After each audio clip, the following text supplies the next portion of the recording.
بسم الله الرحمن الرحيم. السلام عليكم عروري وهبرتين شوهر ميداني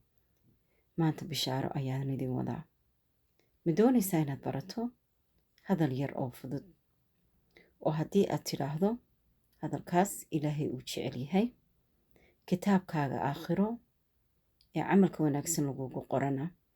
kuu cuslaynaya oo camalkaaga badinaya kuguna caawinaya inaad jannada gasho hadalkaasi wuxuu yahay